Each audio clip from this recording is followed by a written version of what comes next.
সংবাদ জনতার আজকের শীর্ষ সংবাদে রয়েছে ইলিশ না পেয়ে ভারত সরকারের মাথা গরম, পাঠিয়েছে বাংলাদেশ সরকারের কাছে চিঠি। বাংলাদেশ কি দেবে ভারতকে এবার ইলিশ? জানতে অবশ্যই ভিডিওর শেষ পর্যন্ত থাকুন। এরকম নিউজ পেতে অবশ্যই আমাদের চ্যানেলটিকে সাবস্ক্রাইব করে রাখুন। শুনছিলেন সংবাদ শিরোনাম, এখন বিস্তারিত। দুর্গাপূজা উপলক্ষে বেশ কয়েক বছর ধরে বাংলাদেশ থেকে ভারতে রপ্তানি করা হয় ইলিশ, তবে এবার তা নিয়ে অনিশ্চয়তা দেখা দিয়েছে। এই অবস্থায় দেশটির ব্যবসায়ীরা ইলিশ চেয়ে বাংলাদেশের অন্তর্বর্তী সরকারের কাছে চিঠি পাঠিয়েছেন। ইলিশ পাঠানোর জন্য অস্থায়ী সরকারের পররাষ্ট্র উপদেষ্টা তৌহিদ হোসেনের কাছে আবেদন করেছে ভারতের মাছ আমদানিকারক সংস্থা ফিশ ইম্পোর্টার্স অ্যাসোসিয়েশনের সম্পাদক আনোয়ার মাকসুদ বলেন, আমরা প্রত্যেক বছর পুজোর আগে একটা চিঠি দিই, যেখানে আমরা ওনাদেরকে আবেদন করি যাতে পূজার আগে ওনারা আমাদের ইলিশ পাঠান। এবছর আগস্টে তো ঝামেলা হলো বাংলাদেশে, সেই কারণে আমরা আগস্ট মাসে চিঠি দিইনি।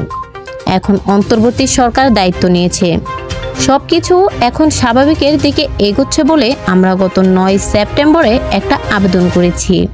আমরা বিভিন্ন দপ্তরে ইমেল পাঠিয়েছি, কমার্স সচিব ও অ্যাডভাইজার তৌহিদ সাহেব সহ সবাইকে চিঠি পাঠিয়েছি যাতে প্রত্যেক বছরের মতো এবছরও পূজা উপলক্ষে তারা আমাদের ইলিশ দেয়। তবে এই ব্যাপারে আমরা এখনো কোনো রকম পজিটিভ নিউজ পাইনি। যেহেতু প্রত্যেক বছরের মতো রুটিন মেনে আমরা চিঠি দিয়েছি, তাই এই বছরও আমরা চিঠি দিয়েছি। অবস্থা ভালো না, তাও আমরা আশাবাদী বাংলাদেশ থেকে ইলিশ মাছ পূজা উপলক্ষে আসবে। ইলিশ মাছ 2012 সাল থেকে রপ্তানি বন্ধ করে রেখেছিল বাংলাদেশ, কিন্তু গত 5 বছর পূজার মধ্যে ইলিশ পাঠানোর যে প্রথা শুরু হয়েছে, সেখানে একটা সিম্বলিক কোয়ান্টিটি ওনারা আমাদের দেয়। ওনারা 3 থেকে 4 হাজার মেট্রিক টন ও আমাদের জন্য দিয়ে দেয়, কিন্তু আমাদের আমদানির জন্য খুব বেশি হলে থাকে মাত্র 1 মাস সময়। এই সময়ের মধ্যে আমরা খুব বেশি হলে 800 থেকে 1000 ও 1200 মেট্রিক টন ইলিশ আমরা আনতে পারি। সেটা তুলনামূলক অনেক কম পরিমাণে যতটা বাংলাদেশে ধরা হয়। তাই ওনাদের যে দাবি দেশের মানুষ আগে পাবে পরে রপ্তানি হবে, এই হিসেবে দেখতে গেলে দেশের মানুষ তো খাচ্ছে, ওনারা তো ব্যান তুলে নিচ্ছে না। পশ্চিমবঙ্গের বর্তমান চাহিদা কিভাবে সামাল দিচ্ছেন এমন প্রশ্নের জবাবে যেহেতু সিজন চলছে, তাই পশ্চিমবঙ্গে ইলিশের চাহিদা মিটছে ডায়মন্ড হারবার, দীঘা, গুজরাট ও মুম্বাইয়ের স্থানীয় ইলিশ থেকে।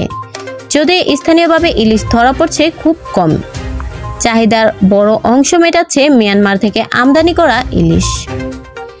অন্তর্বর্তী সরকারে অনড় মনোভাব জেনেও কেন বাংলাদেশ ইলিশ এত জোর দিয়ে চাইছেন ভারতীয় ব্যবসায়ীরা?